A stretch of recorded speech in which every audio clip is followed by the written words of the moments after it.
Muito bem, e como nós anunciamos, estamos recebendo para o nosso pool de emissoras, tendo como cabeça de rede a Rádio Pajeú, também a participação do blog do Júnior, blog Alisson Nascimento e outros veículos, Itapuama FM, Cultura de Serra Talhada, estamos falando para o Sertão, e hoje tendo o prazer de receber a governadora, na verdade nós que estamos sendo, ela que está nos recebendo aqui no Palácio, a governadora Raquel Lira. Tudo bem, governadora? Tudo bem, um prazer poder recebê-lo aqui, animado aqui na capital, né? Nós estamos recebendo todos os prefeitos de Pernambuco no encontro promovido pela Associação Municipalista.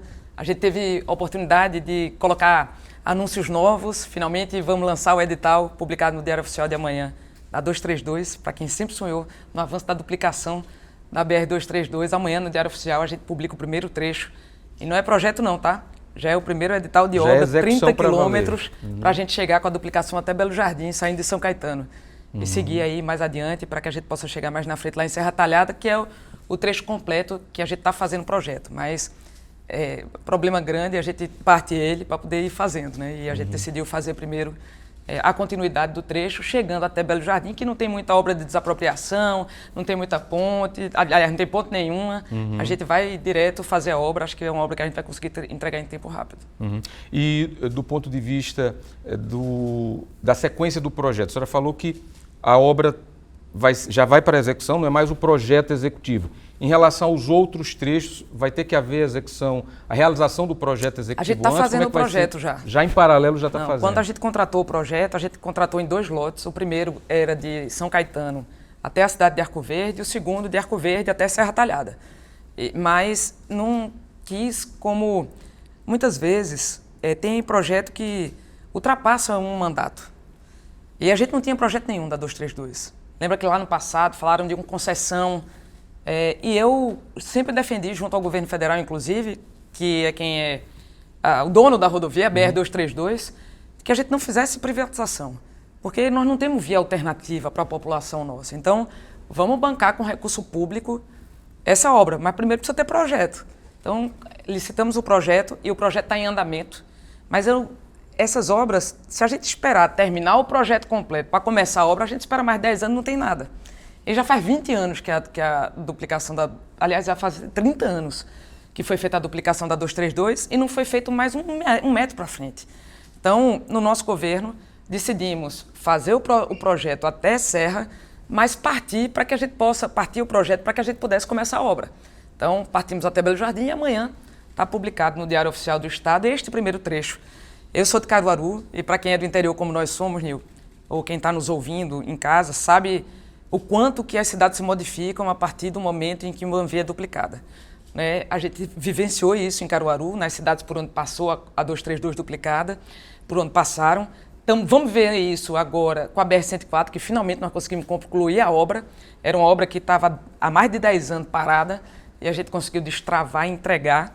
Entregamos na última sexta-feira com o ministro George, e agora outras cidades pernambucanas vão poder experimentar o crescimento e desenvolvimento que cidades como Caruaru, Gravatá, Vitória de Santo Antão puderam ter a partir da duplicação de uma rodovia tão importante que nos liga de leste a oeste.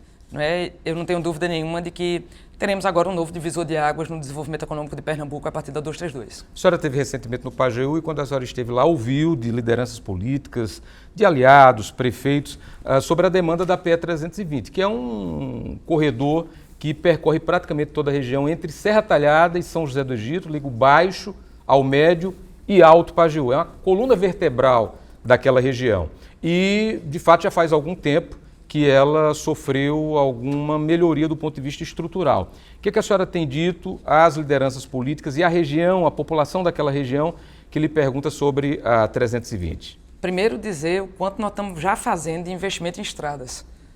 Pegamos as estradas de Pernambuco destruídas, como a gente pegou muita coisa. Os hospitais, grande parte de nossas escolas, delegacias, batalhões de polícia. Não é um sentimento de abandono, é um abandono real. E as estradas, nós temos em torno de 9 mil quilômetros de estradas. Se você pensa que para que a gente possa recuperar 1 quilômetro, nós vamos em 2 milhões por quilômetro, às vezes 3 milhões por quilômetro, o quanto que a gente precisa de dinheiro para poder garantir esses investimentos acontecendo. E como a gente passou muito tempo sem investir, a gente tem um passivo gigante. O que é que nós fizemos? Vamos aqui fazer projeto e buscar dinheiro. Arrumamos uma casa, conseguimos, no segundo ano de governo, buscar operações de crédito, pegamos empréstimos, restabelecemos o diálogo de Pernambuco com o governo federal. Fazia 8 anos que o governo do estado estava brigado com a presidência da República, com Dilma, com Temer, com Bolsonaro. Passaram 3 presidentes da República e o estado, sem dialogar com o governo federal, retomamos esse diálogo com a parceria do presidente Lula. Aqui, nesse caso, com o ministro Renan Filho, com agora o ministro George, colocamos as prioridades de Pernambuco. E aí, projeto, obra e toca a obra. Não é simples, mas a gente já entregou 1.500 quilômetros de estrada recuperada. Nós estamos recuperando 1.500 quilômetros de estrada e autorizamos a licitação de mais 2 bilhões de reais em estradas. Isso também tem grande parte de estradas aqui dentro do sertão do Pajeú. Né? A 263, obra de implantação de trecho de 11 quilômetros. A gente, com o pé na estrada, a gente está com 130 milhões, cobrindo 125 quilômetros do Pajeú. O danado é que o sertão pernambucano tem muitas estradas. E elas são estradas longas, que carecem de muito recurso. Nós vamos continuar buscando dinheiro, para que a gente possa, finalmente, ter o sonho aí de ter restaurado todas as rodovias. Enquanto isso não acontece, nós vamos de uma por uma. PE 304, a estrada de Tabira, PE 275 aqui, a estrada de Custódia, e obras que nós estamos fazendo que viabilizaram investimentos, por exemplo, da inauguração do Vanete Almeida, lá em Serra Talhada, quando a gente coloca a obra de acesso ali, foram mais de 3 milhões de reais para fazer aquela avenida iluminada, com lugar para que as pessoas possam fazer caminhada, com ciclovia, do jeito certo. Né? O mais importante de tudo é resgatar a credibilidade do povo no governo. Né? É claro que eu sei das necessidades, sei das necessidades de todo o Estado e vamos continuar trabalhando. Não tem descanso enquanto a gente não conseguir recuperar a malha rodoviária de Pernambuco. Sendo certo que o que a gente já fez agora foi mais do que foi feito nos 8 anos do governo anterior. O evento com os prefeitos teve também a entrega da sinalização da parceria da concessão da Compesa. Isso. E o que cabe aos municípios. Eu queria que a senhora explicasse o que representou essa etapa. E eu vi cheque para todo lado, lá nas fotos, nas imagens que foram geradas. Queria que a senhora explicasse melhor para a população que etapa foi essa. O cheque foi entregue hoje. O dinheiro está depositado na conta na próxima quarta-feira. A gente teve a coragem de fazer um enfrentamento de um tema muito importante para Pernambuco, que era a questão da água e tratamento de esgoto. Janeiro de 23, o número é 2 milhões de pessoas sem acesso à água. Pessoas como Dona Bill aqui no Alto Zé do Pinho. Ela passou 10 anos sem água. Mas na casa dela teve água antes. Em algum momento, alguém fez alguma obra, fechou um cano e a casa dela passou a não ter água. Aqui nos morros do Recife, isso é uma realidade muito presente. Quando a gente vai para o interior, a população da zona rural absolutamente esquecida. É a história de ter cidadão de primeira e de segunda categoria, porque a Compesa fica com a área urbana e em alguns poucos lugares com parte da área rural, como o segundo distrito da cidade de Caruaru, por exemplo, que conheço de perto, mas na grande parte destes municípios, a área rural atendida com carro-pipa, com programa de cisterna, mas nunca com um investimento robusto em sistemas simplificados de abastecimento rural ou por onde passa uma adutora levar água para esses lugares. Isso era o que acontecia, por exemplo, com a adutora do Agreste. A gente viu o cano passar, mas a água não entrava. E a água não chegava para as cidades. E a gente mudou a lógica. Assim, onde eu posso entregar água antes? Então, eu colocamos uma estação móvel de ultrafiltração de água na cidade de Pesqueira. Acabamos com o racionamento em Alagoinha e garantimos redução em 50% do rodízio de Pesqueira. Quando a gente foi para Isacolândia e botou outra estação dessa, nós garantimos dia sim, dia não, água em Isacolândia, lá em Petrolina. E acabamos com o racionamento da água na área central de Lagoa Grande. Estamos investindo nos sistemas simplificados, com recurso nosso, com recurso do governo federal. E a questão da concessão da Compesa era um tema que precisava ser enfrentado. A Compesa permanece pública, mas a gente fez a concessão parcial de serviços de distribuição de água e tratamento de esgoto. A partir da entrada da água dentro da estação de tratamento, isso passa a ser concedido por um contrato à iniciativa privada. Há empresas que ganharam, são empresas robustas, das maiores empresas do Brasil e do mundo de investimentos e que vão entregar, não tenho dúvida nenhuma, desde que haja uma regulação e uma fiscalização adequada e a gente coloque as prioridades que precisamos dentro disso. Então, o que é que a gente entregou hoje? A gente entregou a parte da outorga dos valores que a empresa pagou para ter o serviço concedido a ela. É como se fosse uma venda de jogador de futebol. Você paga as luvas. Para que a empresa assumisse o contrato com a Compesa, ela precisou pagar luvas. E essas luvas, ela podia de ter dito assim, é para o governo do Estado, é do governo do Estado a Compesa, vamos colocar só para o Estado. Mas a construção toda que foi feita conosco e com os prefeitos, com a participação muito forte da AMUP, foi para que a gente pudesse dividir isso, dividir para multiplicar investimento. Então, desse valor, que foi algo em torno de 4 bilhões de reais de luvas, 1,5 bilhão serão destinados aos municípios. Aliás, já estão sendo destinados aos municípios. Já pagamos a primeira etapa de 60% do Pajeú, que foi quando a gente estava lá e foi aquela festa com os prefeitos. O primeiro lote, né? E hoje o segundo lote é o que a gente pagou para os mais de 150 municípios que são deste lote de cá, que foram vencidos pela BRK e pela Acciona num consórcio. Uma empresa espanhola, uma empresa canadense, que já atuam no Brasil e em outras áreas, a BRK já em saneamento aqui no Recife, que ganharam a concessão. Então, esse valor é para que o prefeito possa investir em infraestrutura no que ele quiser. A parte do Estado é 100% água e tratamento de esgoto. Então, vai para sistema simplificado, vai para ampliação de serviços de ampliação de tratamento de água. Estamos fazendo obra, por exemplo, em Serra Talhada, estamos fazendo obra em Petrolina, estamos fazendo obras de extensão em sistemas simplificados em grande parte do Pajeú, onde a gente já tem a água do São Francisco chegando no eixo leste da transposição, mas que precisava poder chegar aos locais mais distantes. E a gente está conseguindo fazer isso agora. Então, foi dia de festa hoje. A Prefeitura do Recife levou 134 milhões de reais. Cidades pequenininhas, como Itacuruba, por exemplo, mais de 5 milhões de reais, como Solidão. Então, dinheiro sendo injetado na veia que gera mais qualidade de vida, gera emprego e gira a economia dos municípios. O cidadão que está na ponta, ele tem uma preocupação básica. Ele quer água saber na torneira. A água na torneira. E se a conta não vai sofrer aumentos acima da média? A oposição fica eventualmente explorando o exemplo da Sabesp São Paulo. O que a senhora disse para a população? Esse é um ponto super importante. Primeiro que o nosso que nós fizemos não foi igual à Sabesp. A Sabesp ela foi privatizada, a nossa não. A Compesa permanece pública. Mas esse não é o ponto. Porque eu acho que quando você vai atrás de água na torneira, a população não pergunta de onde veio o dinheiro. Se o dinheiro é do governo federal, se é do governo do município, se é dinheiro de uma empresa privada. Mais importante de tudo é ele ter direito à água.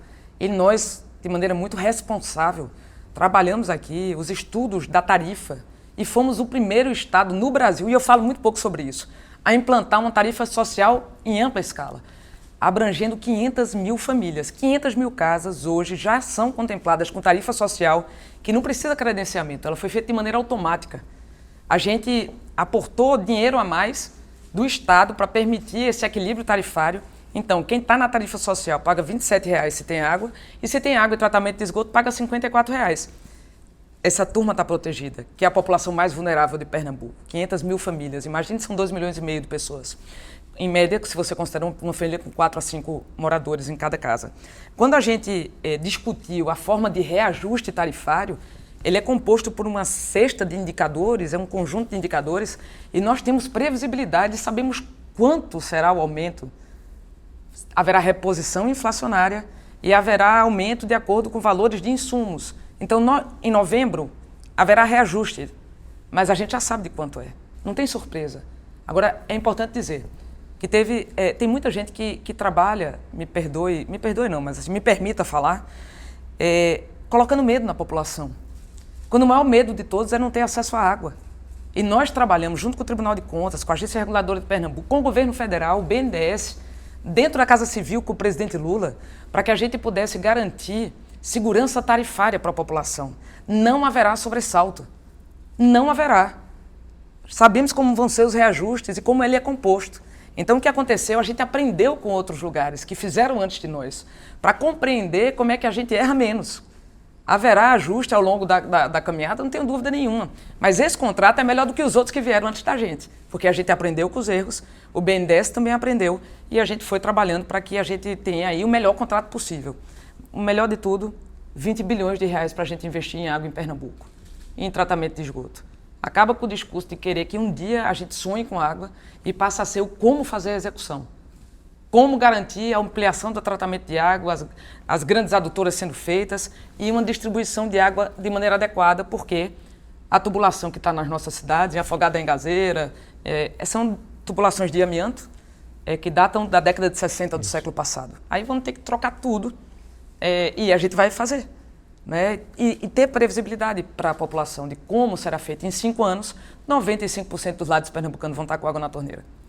A gente sai de 2 milhões de pessoas sem acesso à água e 95% do povo com água na torneira. Governadora, a senhora tem comemorado recentemente, finalmente a senhora esteve no Pajeú questionando como é que a lei orçamentária anual não tinha sido aprovada ainda e finalmente esse nó foi desatado. Como é que a senhora vê o papel da MUP, o Pedro Freitas sendo o articulador? Ninguém acreditava que conseguiriam unir numa pauta pelo momento político a senhora e o presidente da Assembleia. Está aí a LOA aprovada, como é que a senhora avalia esse momento e qual é o impacto para Pernambuco, que era o único estado do país sem a sua LOA aprovada pela Assembleia? Eu sempre defendi, até como procuradora do Estado de carreira que sou, né, eu estou na Procuradoria, veja, como servidora pública há 25 anos. Vai completar no ano que vem, daqui a 6 meses, 24 anos. Desculpa, foi muito, né? Foi 21. Eu entrei em janeiro de 2005, que eu fui delegada antes, por 2 anos, e independentemente de quem esteja sentada nessa cadeira, que quem está olhando na internet vai poder saber, o que precisa preservar é a institucionalidade. Então, como é que um governo funciona de maneira adequada sem ter a lei orçamentária votada? Para a população que está em casa, entende pouco do que nós estamos falando. Mas, para quem é particular, pessoa física, como eu e você, a gente gasta o dinheiro da gente do jeito que a gente quer. No caso do governo, a gente só pode usar o dinheiro e gastar o dinheiro de acordo com o que está aprovado em lei. E essa lei é a lei orçamentária. Ela fixa as receitas e atribui as despesas. Então, essa lei, pela regra constitucional, ela tem que estar aprovada até dia 8 de dezembro do ano anterior. E sempre foi assim. Nunca em Pernambuco se estendeu a votação de uma lei orçamentária até praticamente maio. E o que isso impactou? Em atraso de obras e ações. Então, questões que já podiam estar em andamento foram sobrestadas, suspensas. Licitações de estradas, licitações de obras de manutenção de escola, por exemplo. Eu tive que esperar esse tempo inteiro para poder fazê-la. Então, não é algo simples. E não existe uma justificativa para essa demora. Finalmente foi aprovada, foi votada. E o papel da AMUP ele foi fundamental. E agradeço a Pedro e a todos os prefeitos e prefeitas de Pernambuco, aos quais eu nunca perguntei o partido político para poder fazer trabalho junto. Eu tenho trabalhado com todos os prefeitos de Pernambuco. Não tem um município que não tenha recebido pelo menos 10 milhões de reais do governo do estado. Uma creche com 6 milhões, mais ônibus escolar, mais o valor do transporte escolar, mais o valor da assistência, mais cozinha comunitária, mais estrada, agora pelo menos 5 milhões de dinheiro para infraestrutura, com a divisão do valor da outorga da Compesa. Então, não é sobre isso. É sobre o atraso quando o Pernambuco tem pressa. E eu quero agradecer demais a MUP, que tem sido parceira com a gente para enfrentar temas desafiadores, onde pouca gente quer meter a mão. Acha que não vamos meter nisso para não entrar numa disputa política. Não é uma disputa política, é uma disputa sobre Pernambuco. E finalmente votado na Assembleia. Sabe como foi votado? Unanimidade. Quer dizer que não era uma discussão sobre o mérito. É dizer assim, bora atrasar? De alguma forma, alguém pensando que atrasar a votação do orçamento é atrasar o nosso governo, porque vai ter uma eleição lá na frente, isso não é muito pequeno. Não dá para fazer política desse jeito. A eleição ela vai acontecer, e vai acontecer agora. E vai ter campanha, mas você querer atrapalhar os investimentos que estão acontecendo no Estado, a troco de quê? Para as pessoas que estão esperando é injustificável. Agora vamos correr atrás, pé no acelerador para a gente recuperar tempo perdido. Vamos para frente. A senhora está falando da realidade econômica do Estado, a aprovação da LOA tem relação com isso, com os investimentos que seu governo se propõe a fazer, e tem um debate de 2 versões em Pernambuco sobre as operações de crédito. A senhora tem feito algumas operações, inclusive com autorização da Assembleia Legislativa, e sua oposição costuma dizer o seguinte, quando a senhora diz, peguei o Estado em dificuldades, aí a oposição, a senhora diz o seguinte, mas ela diz que pegou o Estado em dificuldade, mas o Estado tinha saúde financeira para ela conseguir o crédito. O que a senhora diz sobre isso? Primeiro que a gente pegou a casa, se tinha saúde financeira, por que os investimentos não aconteceram antes? Nós passamos anos aí com o Estado investindo por ano algo em torno de 1 bilhão e 300 milhões, 1 bilhão e meio de reais, para tudo, para a reforma de hospital, para a reforma de escola, para a construção de estrada, para a água, 1 bilhão e meio. O que é 1 bilhão e meio? Se eu contar que para recapear uma rodovia de 50 quilômetros eu vou gastar aqui 2 milhões por cada uma delas. Quantos quilômetros de rodovia eu vou poder fazer? Então, assim, vamos fazer uma conta. 1 bilhão dá para recuperar o quê? 1.000 quilômetros de estrada? Nem isso dá. Não dá. Então, 1,5 bilhão, só para eu universalizar água e tratamento de esgoto é 30 bi. Então, a construção das maternidades e hospitais que nós estamos fazendo agora, cada um é 120 milhões. Nós estamos com 500 milhões aí.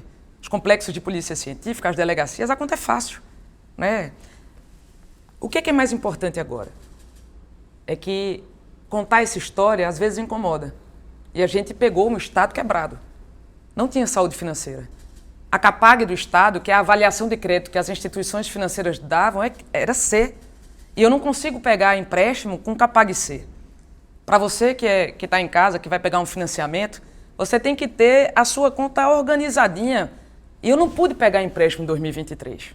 E nem tinha dinheiro próprio para poder investir. Então era jogo de perde-perde. Organizamos as contas. E a gente organiza todo dia, viu? Porque todo dia as contas se desmantelam. A gente está administrando uma empresa desse jeito, administrando uma casa desse jeito e administrando o governo também. Porque a gordura, o dinheiro vai... E você tem que puxar de novo para as prioridades. Não, a partir do momento que no primeiro ano a gente organiza as contas, a gente consegue pegar a operação de crédito. Eu tive que entrar em programas de equilíbrio fiscal do governo federal, de ajuste fiscal, fui para o STN, para o Ministério da Fazenda, para poder garantir que a partir da assinatura de contratos e metas estabelecidas pela Secretaria do Tesouro Nacional, eu pudesse ter acesso a crédito, porque senão não teria.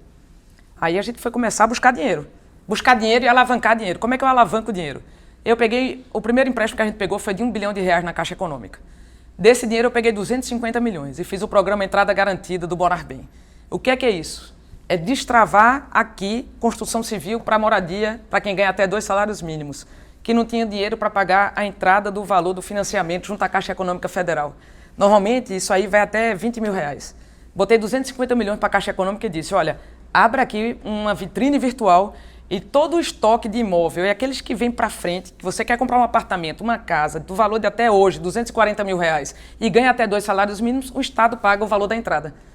E o cara assume só a parcela. Sabe quantas casas a gente entregou assim? 22 mil em Pernambuco. Esse programa está sendo referência para o Norte e Nordeste brasileiro. A gente conseguiu trazer para cá dinheiro de FGTS para moradia, que nunca vinha para Pernambuco. A gente perdia todos os anos dinheiro para o Sudeste brasileiro, para Rio e para São Paulo. E agora está aqui. Então, alavancar dinheiro, buscar parceria com o governo federal, arrumar as contas para pegar a operação de crédito, fazer a concessão da Compesa, é forma de a gente ter de botar investimento na veia em Pernambuco. E o que aconteceu? Nos últimos 3 anos, mais emprego de carteira assinada do que nos últimos 12. O primeiro bimestre desse ano, Pernambuco foi o estado que mais cresceu, a indústria e o comércio varejista no Brasil. Passamos a ser a maior bacia leiteira. A gente está tendo um movimento, o segundo estado que mais cresceu em construção civil o ano passado. Então, não é por acaso. Tem uma estratégia por trás de tudo que está sendo feito aqui. E para aqueles que tiveram a oportunidade de fazer e não fizeram, nos ajude a fazer e não queira atrapalhar. Não só botando gosto ruim, mas tentando travar, como a votação do orçamento e tantas outras coisas que foram feitas ao longo desse tempo. Governadora, falar de segurança, a senhora, na primeira leva de policiais militares, priorizou a região metropolitana, havia carências, índices de segurança que exigiam de fato essa decisão política e administrativa. O interior também está querendo receber os laranjinhas. O que a senhora diz para as cidades do interior? Como é que vai ser a redistribuição a partir dos novos policiais que forem para a rua? A gente vai ter uma festa linda no próximo dia 30, na Arena Pernambuco, com a posse, a nomeação de 2.200 policiais militares. Isso faz parte de um conjunto de concursos e nomeações que nós fizemos na segurança pública.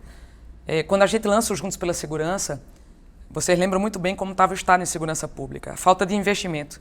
Bastava olhar uma viatura ou uma delegacia. Bastava olhar que o colete e a prova de bala que o policial usava era dividido com o seu colega. E que muitas vezes estava vencido. Que nunca tiveram distribuição de arma de uso individual.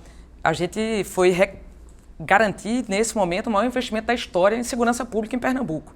E que vão desde a construção de batalhão, que não se construía há 30 anos. Aí vem o Biesp de Arco Verde, o Biesp lá de Petrolina, o Biesp da cidade de Barreiros, o Biesp de Caruaru, batalhões de polícia criados, como na cidade de Camaragibe, na cidade de Bezerros, complexos de polícia científica, como o IML, Inauguramos o de Caruaru, o próximo é o de Salgueiro, reformamos o do Recife, estamos em construção em Serra Talhada, Oricuri, Petrolina, Garanhuns e Floresta, e nomeando policiais. Concurso para 7 mil policiais, delegados, agentes, escrivães, bombeiro militar, polícia militar, praça e oficial. Além de nomeação de 1.200 policiais penais com investimento em presídio que há pelo menos 20 anos também nos fazia com esse volume que nós estamos fazendo em Pernambuco. O que nós estamos fazendo para a distribuição desse efetivo? É ir em cima dos indicadores, dos números. Onde é que está mais violento, a gente colocar mais gente. A gente conseguiu agora, nós estamos conseguindo fazer a maior redução de homicídio da nossa história e a maior redução de crime contra o patrimônio. Tem gente que contesta isso, mas a forma de medir é exatamente a mesma desde 2004. Quer dizer que quando aumenta vale, quando diminui não vale. Não é? Vamos jogar com transparência e com verdade? Eu tenho muita responsabilidade com os números, porque eu não quero mentir para mim mesma, nem para o povo de Pernambuco, eu não vim aqui para isso. Porque quando o problema está ruim, a gente tem que botar a luz sobre ele e dizer que está ruim mesmo. E não está indo do jeito que a gente quer e precisa, mas nós estamos já no 4º mês consecutivo de fazer o melhor mês da história. Por exemplo, quando a gente coloca que há redução de homicídio, é muito fácil da gente exemplificar. Você vê que a média é muito homicídio que existe em Pernambuco ainda, mas nós tínhamos uma média de 350 por mês. 350 por mês. E agora nós estamos com algo em torno de 220 a 230. Nós precisamos celebrar cada vida que é preservada, cada vida. A gente quer as pessoas morrendo muito menos. E morre muita gente. E muita gente é vítima de crime contra o patrimônio. Mas nós estamos indo nas linhas de investigação adequadas, combatendo o crime organizado, colocando as pessoas em presídio e mantendo elas lá, isolando os presos para que eles não se comuniquem com o lado de fora, colocando policiais penais ali e vamos lançar novo concurso para a segurança pública. Nessa nova leva, nós, por exemplo, colocaremos 100 policiais militares em Petrolina. A gente está com uma força-tarefa lá de 80 homens. E nós vamos ampliar a força-tarefa, porque o crime organizado ali tem muita conexão com outros estados. Está querendo subir por ali, ou descer por ali. E o que a gente está colocando aqui é que não é lugar para onde o crime vai se estabelecer. Se deixou isso no passado acontecer, e alguns territórios estão desafiadores em Pernambuco. Mas nós somos o estado possível. Não se faz isso com discurso, se faz com atitude, investindo em inteligência policial, garantindo cooperação com a Polícia Federal, investindo no Ministério Público, no combate ao crime organizado e usando de inteligência para isso. Mas também precisa de equipamento. Precisa ter computador, precisa ter mesa, precisa ter cadeira, precisa ter viatura, precisa ter gente para investigar. Sistemas de informação. Hoje, a gente que ficava esperando a Polícia Federal para emprestar os seus equipamentos para nós, hoje a gente já empresta para eles. A gente tem equipamentos que só a Polícia Federal, a Polícia de São Paulo tem. Então, vamos continuar investindo e a garantia nossa nós vamos continuar contratando profissionais. Não podemos mais acontecer em Pernambuco o que aconteceu quando a gente chegou até aqui. Em 2023, o efetivo das polícias de Pernambuco era o mesmo de 1993. É claro que só podia dar errado. E vai no acumulado. Então, virar esse jogo como nós já estamos virando agora, e não sou eu, são os homens e mulheres que estão na rua todos os dias, é o Poder Judiciário, o Ministério Público, todo mundo andando numa linha só. Tem mutirão do júri esse mês, começa agora aqui no mês de maio. Aí a gente bate recorde de júri. Então é julgar, prender, inocentar quem for o caso, mas ter uma boa investigação criminal e garantir que nosso estado volte a ser mais seguro. Isso já está acontecendo, mas tem que melhorar muito e nós vamos continuar trabalhando e investindo para que isso possa acontecer. Governadora, falar um pouco sobre saúde. A gente está falando para praticamente todo o sertão do estado, para todo o estado também pelas plataformas. O estado melhorou a resolutividade no Pajeú, Eduardo Campos em Serra Talhada, a senhora tem anunciado outras unidades, Afogados da Engazeira Constal Regional. Queria que a senhora falasse um pouco mais uma demanda. A senhora tem um prefeito, inclusive aliado, que é o prefeito de Arco Verde, Zeca Cavalcante. Ele já deve ter falado do Hospital Rui de Barros, que tem gerado uma demanda adicional da população por resolutividade, evitando inclusive ambulancioterapia. O que a senhora pode dizer sobre o Hospital Regional de Arco Verde e sobre a estruturação da saúde no sertão que tira pacientes da região metropolitana e de outros centros? Essa semana eu recebi uma notícia massa. Pela primeira vez, a gente está fazendo cirurgia de catarata em Petrolina. Eu me lembro muito da história de seu Cícero, quando eu fui ainda lá na época da campanha, da pré-campanha Petrolina, e conversando com a população, ouvindo os desafios e as dores, E num programa de rádio que eu fui fazer, essa história foi contada. E seu Cícero precisou vir 3 vezes a Recife saindo de Petrolina para fazer uma cirurgia de catarata. Para fazer os exames, depois para fazer um olho, depois para fazer o outro olho. Agora nós já estamos fazendo lá, abrangendo 6 cidades. A gente tem um desafio e estamos trabalhando isso desde o primeiro dia do nosso mandato, de fazer a saúde pública ficar mais perto de onde as pessoas vivem. Com isso, a gente já abriu mais de 600 leitos em ampliação de leitos nos nossos hospitais. Isso não é uma coisa pequena. Se você imagina que um hospital de médio porte ele tem 120 leitos, 600 leitos implica dizer que nós abrimos o equivalente a 5 hospitais de médio porte. A gente abriu o Hospital da Mulher do Agreste Pernambucano, que a obra estava parada há 10 anos. Nós estamos reformando todas as unidades e ampliando essas unidades. O próprio Hospital de Afogado da Engazeira recebeu novos equipamentos para ressonância, tomografia, novos credenciamentos. Zeramos essas filas de exames de alta complexidade. Em muitos lugares já zeramos as cirurgias eletivas. E isso vem sendo feito porque nós estamos em regime de mutirão permanente.